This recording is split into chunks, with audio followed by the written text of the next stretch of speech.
เมืองไทยสั่งไว้ให้น้องอดใจนัดพบกันใหม่ประเทศที่สามอ้ายกลับมีคู่หาคนใหม่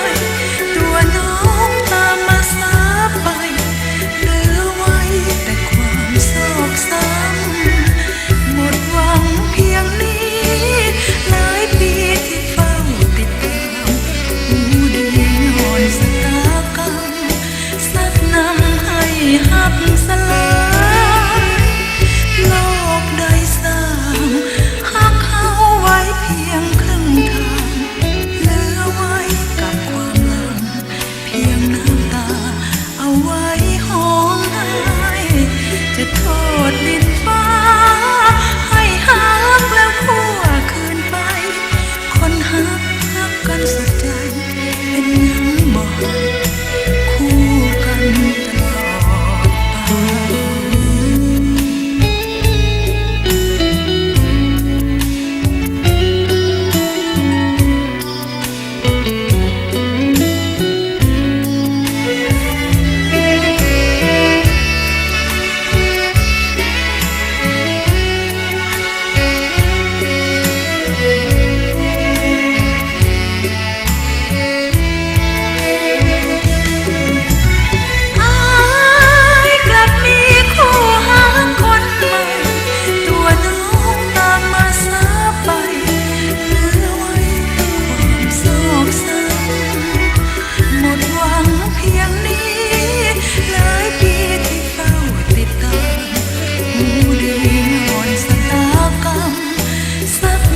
ป